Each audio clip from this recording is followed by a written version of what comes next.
नमस्कार साथियों, सार्थक पहल बदलाव हमसे हैं में आप लोगों का एक बार स्वागत है। मैं सार्थक पहल की ओर से सहायक प्राध्यापक शंकर सातनकर आप लोगों का इस चैनल के माध्यम से सभी लोगों का स्वागत करता हूं, हार्दिक अभिनंदन करता हूं। और जो भी एमपीपीएससी की तैयारी कर रहे हैं उन सभी प्रतिभागियों को मेरे इधर से ढेर सारी शुभकामनाएं कि आने वाले समय में पीएससी के माध्यम से उनका चयन हो और अच्छे पद पर वो अपने आप को देखें, उच्च पदों पर अपने आप को देखें। मित्रों, अभी कल परसों से पेपर में एक न्यूज़ चल रही है कि अब जल्दी से रिजल्ट आने वाला है 2019 का, 2020 का और 2021 का। मध्य प्रदेश लोक सेवा आयोग का जो परीक्षाएं हो रही है, इनका रिजल्ट जो है वो जल्दी जल्दी आने वाला है। मित्रों, यदि आप लोग मध्य प्रदेश लोक सेवा आयोग की तैयारी कर रहे हैं या तैयारी के बारे में सोच रहे हैं तो ये वीडियो सिर्फ आप लोगों के लिए है, सिर्फ आप लोगों के लिए है। इसे शुरू से आखिरी तक देखें। हम थोड़ा सा एनालिसिस करेंगे इस वीडियो के माध्यम से कि हम कैसे तैयारी करें। कई लोगों में एक तरीके की नर्वसता आती है कि भर्ती होगी या नहीं होगी, होगी तो किस तरीके से होगी, कब होगी, कितने समय का इंतजार करना पड़ेगा। मैं इसके लिए यही बोलना चाहूंगा, आते हैं दिन हर किसी के बेहतर, आते हैं दिन हर किसी के बेहतर, जिंदगी के समंदर में हमेशा तूफान नहीं रहते। हम मध्य प्रदेश लोक सेवा आयोग के इतिहास को देखें, जो उसका पैटर्न रहा है, एग्जाम लेने का, रिजल्ट देने का पैटर्न रहा है, तो हम इतिहास में देखते हैं। हम बात कर रहे हैं 2012 का जो पीएससी हुआ था, जो 2012 का एग्जाम हुआ, उसके ऊपर भी जो है आपत्तियां लगी हुई थी। फिर 2013 का, 2014, 2015, 2016, 2017 ये कंटिन्यू जो है वो एग्जाम लोक सेवा आयोग द्वारा लिए गए थे और पूरी की पूरी जो भर्ती है 2017 में हुई थी, क्योंकि 2018 में जो है मध्य प्रदेश विधानसभा के चुनाव होने वाले थे। तो पूरी भर्तियां जो है वो एक साथ में हुई और 2-2, 3-3 महीने के अंतराल से इंटरव्यू हुए और 2-2, 3-3 महीने के अंतराल से सबको ज्वाइनिंग लेटर भी मिले थे। मेरा भी उसमें चयन हुआ था। मैं नायब तहसीलदार के पद पर उसमें चयनित हुआ था और उन सब की 2012, 2013, 2014, 2015, 2016, 2017 सबकी ट्रेनिंग भी जो है लगभग साथ में ही हुई थी। तो मित्रों, अभी भी मौका वैसे ही है। 2023 सामने खड़ा है और 2023 के नवंबर में या उससे पहले अक्टूबर नवंबर में जो है मध्य प्रदेश विधानसभा के चुनाव होने वाले हैं।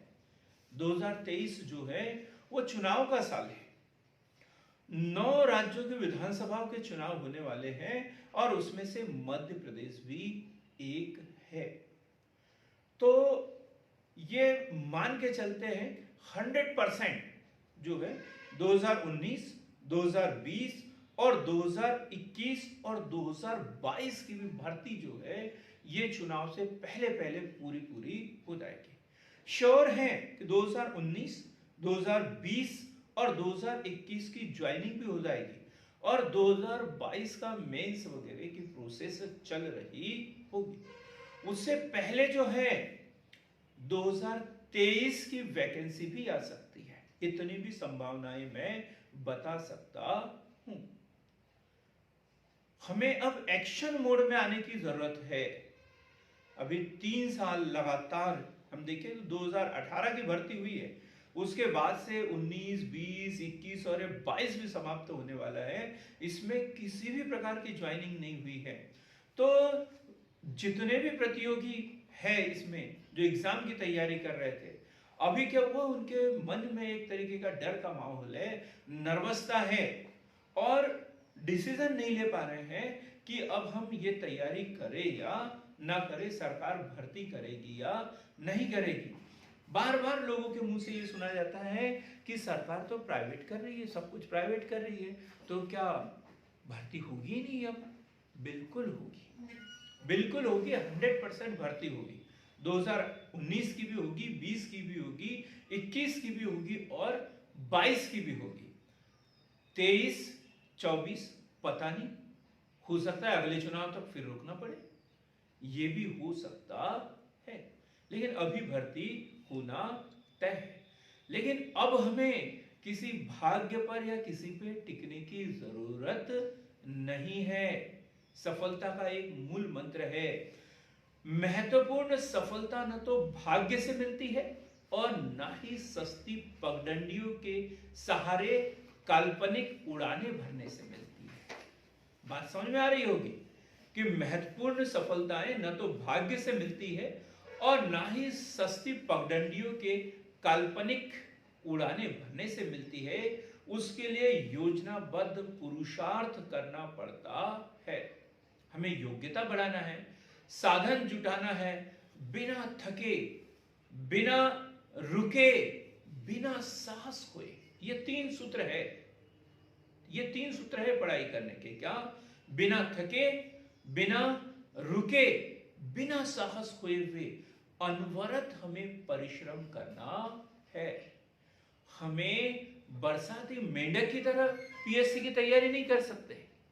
बरसाती मेंढक की तरह यदि हमने पीएससी की तैयारी की तो हम लगातार 10 साल तक, 40 साल के होते तक, यदि आरक्षित वर्ग से आते हैं तो 45 साल के होते तक हम सिर्फ तैयारी करते रहेंगे, सिलेक्शन हमारा कभी नहीं होगा। यदि हमें सिलेक्शन लेना है तो हमें बिना थके, बिना रुके, बिना साहस खोए हुए निरंतर प्रयास करना पड़ेगा। हमें परीक्षा की डेट का इंतजार नहीं करना है, हमें इंटरव्यू की डेट का इंतजार नहीं करना है, हमें यह सोच के नहीं करना है कि हम अभी प्री की तैयारी कर रहे हैं या मेंस की कर रहे हैं या इंटरव्यू की कर रहे हैं। हमें सिर्फ और सिर्फ तैयारी करते रहना है, तैयारी करते रहना है। प्री के साथ साथ हमें मेंस की तैयारी करना है और जिनका प्री क्वालिफाई हो रहा है तो उनको भी प्री की तैयारी साथ साथ करते रहना है। मित्रों, ध्यान रहे, सदैव स्मरण रहे, जीवन की नैया पार कर लेना तभी संभव है जब मनुष्य का ध्यान और उसका समर्पण एक ही दिशा में होता है। मनुष्य का ध्यान और समर्पण एक ही दिशा में होता है।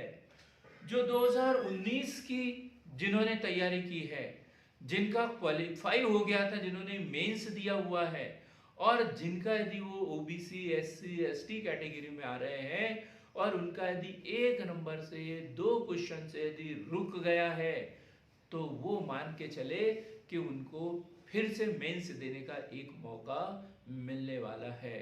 तो जो पढ़ाई छोड़कर अन्य कहीं जिन्होंने ध्यान अपना लगा लिया था, जल्दी से फटाफट फटाफट अपने वापस आ जाए और अपनी तैयारी करना शुरू कर दे, क्योंकि अब वो दौर आने वाला है जब प्री होगा और दूसरे का मेंस रहेगा, तीसरे का प्री शुरू होगा, बीच में इंटरव्यू होगा। समझ में नहीं आएगा।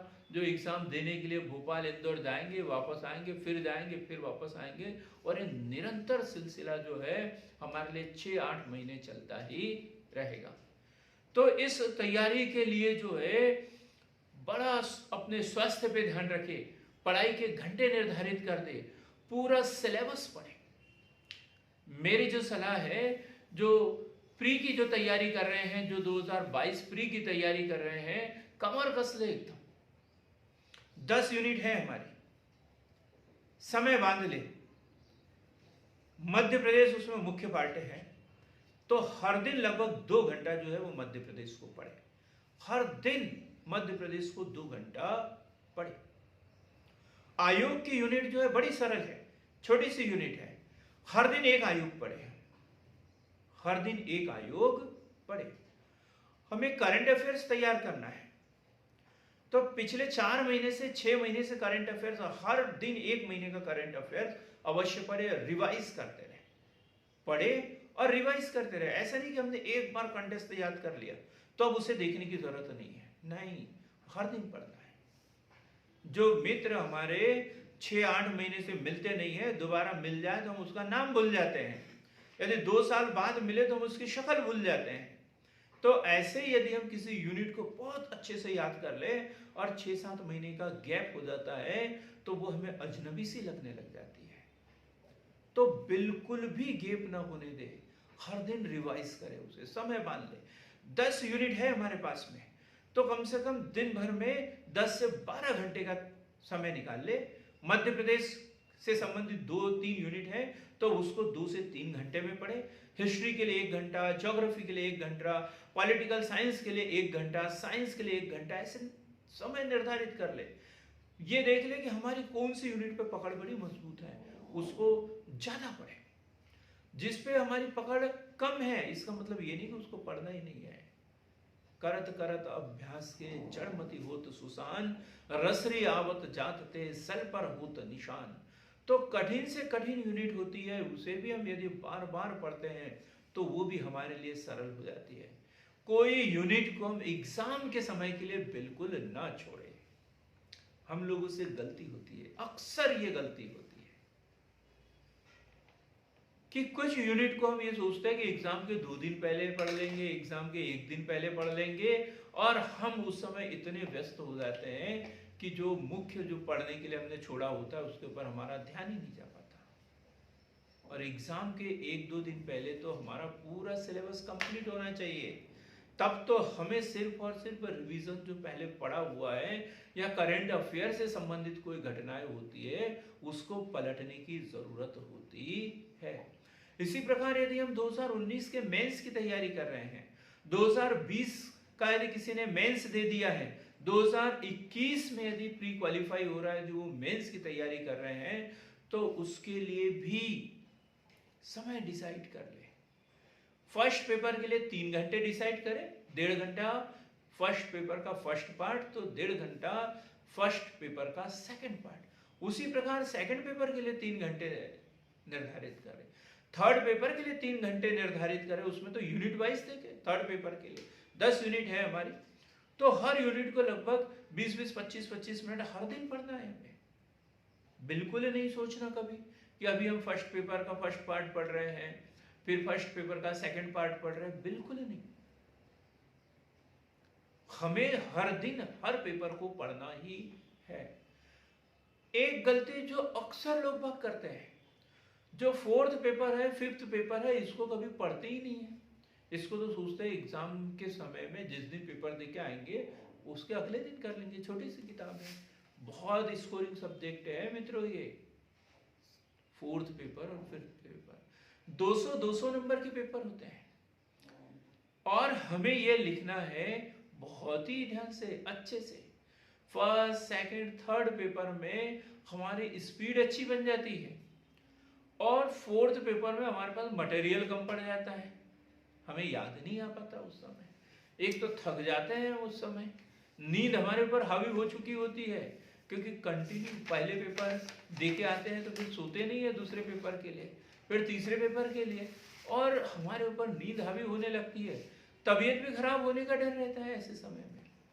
तो इसलिए इनकी तैयारी भी हमें पहले करके रखना है, इसके विधिवत नोट्स बना के रखना है, क्वेश्चन आंसर फॉर्मेट में तैयारी करके रखना है। हिंदी का भी ऐसे ही, लोग हिंदी को माथे की बिंदी समझते हैं और इसको पढ़ नहीं पाते हैं और बड़ी दिक्कतों का सामना करना पड़ता है। 200 नंबर में से आते हैं 90 नंबर, 100 नंबर, 105 नंबर, कोई मतलब नहीं है। ये स्कोरिंग सब्जेक्ट होते हैं, इसमें लगभग 135, 140, 150 नंबर जो है वो आसानी से ला सकते हैं 200 में से। जब फर्स्ट, सेकंड, थर्ड पेपर होता है वहां 300 में से हम 180, 190 नंबर लाने की बात करते हैं और आ भी जाते हैं, लेकिन इसमें नहीं आ पाते हैं। क्यों? क्योंकि हमने इसको शुरू से पढ़ा नहीं होता है। तो इसको भी पढ़े, हिंदी और 4th पेपर को बहुत अच्छा पढ़े। रही बात 6th पेपर की, जिसमें हमें निबंध लिखना होता है, प्रतिवेदन लिखना होता है, तो समसामयिक घटनाओं से संबंधित बड़े अच्छे निबंध जो है 5-6 निबंध हमें तैयार करके रखना होता है, प्रैक्टिस करना होता है। ऐसे क्वेश्चन उठाओ जो इकोनॉमिक्स में बन जाए, पॉलिटिकल साइंस में बन जाए, साइंस में बन जाए, ऐसे बड़े क्वेश्चन निबंध के रूप में हम तैयार करें कि जो उस पेपर में भी काम में आ जाए और हमारे निबंध भी तैयार हो जाए। सोचने समझने की क्षमता जो है वो हमारी बड़ी करके रखना चाहिए। मित्रों, बहुत जरूरी है अब वापस आना, पढ़ाई पे आना, क्योंकि अब एग्जाम एक के बाद एक। मुझे नहीं लगता कि 2021 का जो प्री का रिजल्ट है उसे अब ज्यादा दिन लगेंगे।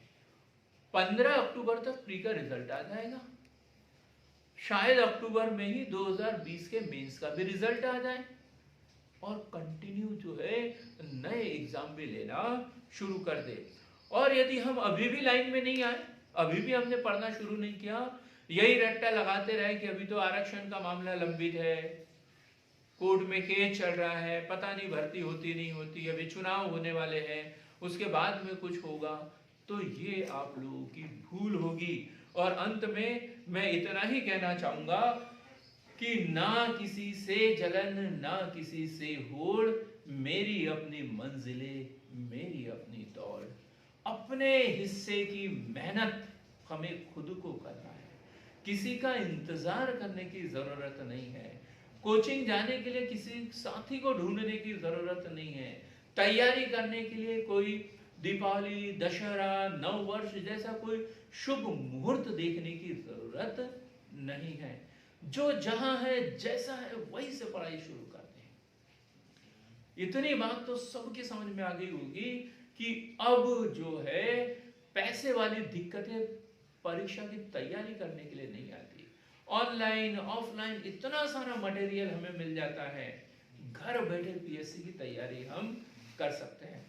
तो इसके लिए जरूरत है तो सिर्फ हमारे हौसलों की, हमारे इरादों की, अपनी सोच के ऊपर अडिग रहने की। अंत में मैं इन्हीं पंक्तियों के साथ में कि पछताने के लिए पूरी उम्र पड़ी है, पछताने के लिए पूरी उम्र पड़ी है, सवार लो इस पल को, यही जिंदगी बदलने की घड़ी है, यही जिंदगी बदलने की घड़ी है।